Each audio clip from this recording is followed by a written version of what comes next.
اللہ تعالیٰ کے ساتھ رہنا، اللہ تعالیٰ کے ساتھ کو محسوس کرنا کتنی بڑی سعادت ہے۔ جو شخص اللہ تعالیٰ کی معیت کو محسوس کرتا ہے، یعنی اس کے ساتھ رہنے کو، اس کی زندگی میں کیسے تبدیلی آتی ہے۔ میں ایک آیت آپ کے سامنے رکھنا چاہتی ہوں اور پھر تبدیلی کی بات کرنا چاہتی ہوں۔ رب العزت کا فرمان ہے، ما یکون من نجوى ثلاثة الا هو رابعهم۔ کسی مجمع میں 3 سرگوشی کرنے والوں میں چوتھا اللہ تعالیٰ ہوتا ہے، اور نہ 5 کا مگر وہ ان کا چھٹا ہوتا ہے، اور نہ اس سے کم اور نہ زیادہ مگر وہ ان کے ساتھ ہوتا ہے۔ ہوا معہم اینما کانوا، وہ ان کے ساتھ ہوتا ہے وہ جہاں بھی ہوں۔ پھر وہ قیامت کے دن انہیں ان کے اعمال کی خبر دے گا۔ یقیناً اللہ تعالی ہر چیز کو خوب جاننے والا ہے۔ ایک انسان کے دل کے اندر جب یہ یقین آتا ہے نا کہ میں اپنے اعمال کے لیے جواب دہ ہوں، تو وہ ذمہ دارانہ زندگی گزارتا ہے، اس کی زندگی میں تبدیلی آتی ہے۔ بات سمجھ کی ہے، جتنی کسی کو سمجھ آتی ہے اتنی بڑی تبدیلی انسان کے اندر آتی ہے۔ میں نبی صلی اللہ علیہ وسلم کی ایک مثال آپ کے سامنے رکھنا چاہتی ہوں۔ سیدنا ابو ہریرہ رضی اللہ تعالیٰ عنہ کہتے ہیں کہ ایک شخص اللہ کے رسول کے پاس آیا، اس نے آپ سے اپنے قرض کا تقاضا کیا، سخت کلامی کی۔ آپ کے اصحاب نے اس کو تنبیہ کرنا چاہا تو آپ نے فرمایا اس کو چھوڑ دو، کیونکہ حقدار کو بولنے کا حق ہے۔ یہ متفق علیہ روایت ہے۔ اس سے ہمیں پتہ چلتا ہے کہ کیسے ایک انسان کے اندر یہ احساس بیدار ہوتا ہے کہ وہ حقدار ہے، یہ اللہ تعالیٰ کی معیت کے احساس سے۔ یہ دنیا کا بہترین نمونہ ہے، ایک اہم اخلاقی اصول کو بتا رہا ہے۔ اسی سے اجتماعی زندگی خوشگوار گزرتی ہے کہ اگر آپ کے اوپر کسی شخص کا کوئی حق ہو، کسی کو آپ سے شکایت ہو جائے، کوئی آپ سے تلخ کلامی کر بیٹھے، اس کے برے رویے کی طرف نہ دیکھیے، اس کے حق کی طرف دیکھیے، کیونکہ اس حق کے بارے میں آپ جواب دیں، اس کا حق ادا کر دیں۔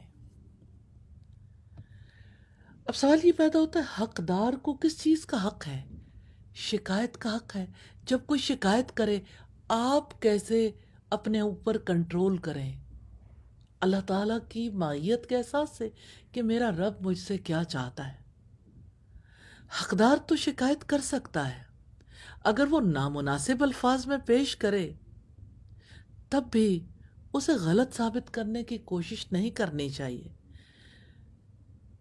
اس کی بجائے ساری توجہ اس طرف رکھنی چاہیے کہ میرے اوپر اس کا ایک حق ہے، مجھے چاہیے کہ میں اس کا حق ادا کر دوں۔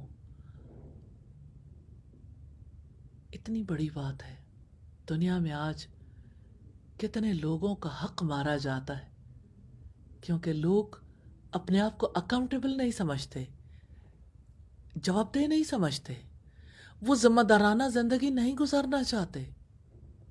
وہ یہ چاہتے ہیں کہ ہماری زندگی پر ہمیں کمپلیٹ اختیار دے دیا جائے۔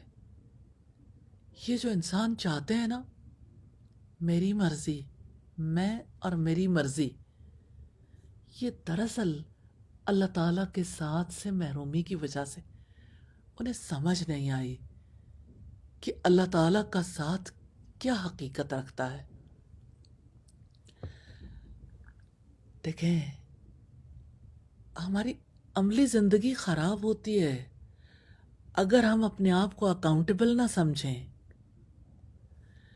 اور اکاؤنٹیبل کس کے سامنے؟ اپنے جیسے کے سامنے۔ اپنے جیسوں سے آزاد ہو جائیے۔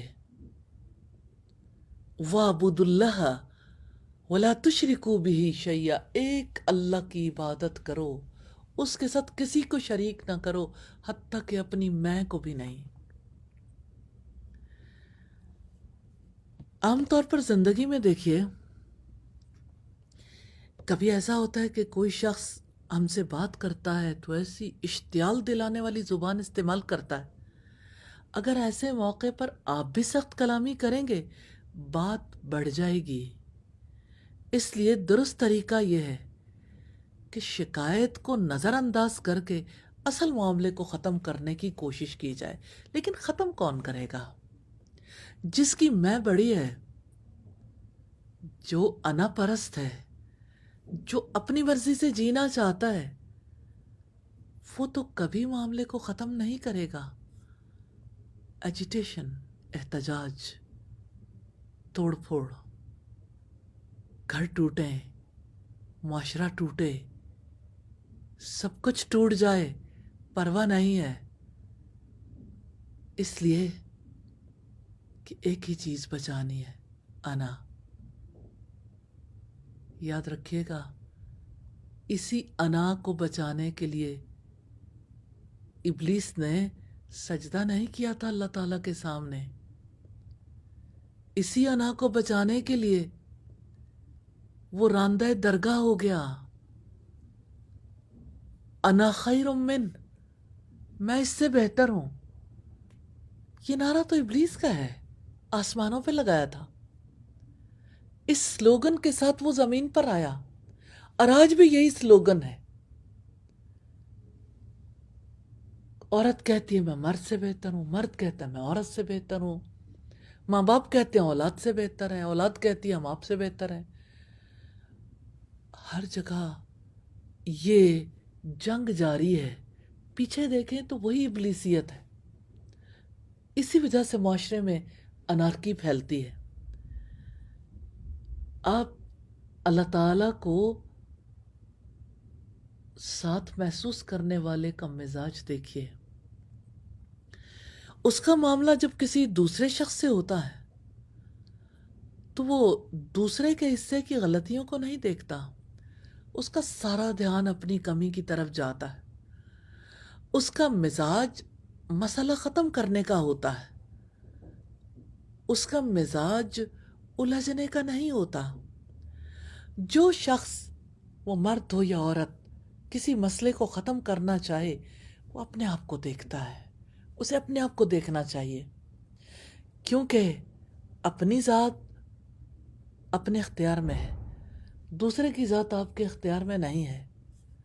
لیکن ہاں یہ یاد رکھیے گا، ہماری ذات پر جو اختیار ہے ہم جواب دہ ہیں، اللہ تعالیٰ کو اپنی زندگی کا حساب دینا ہے،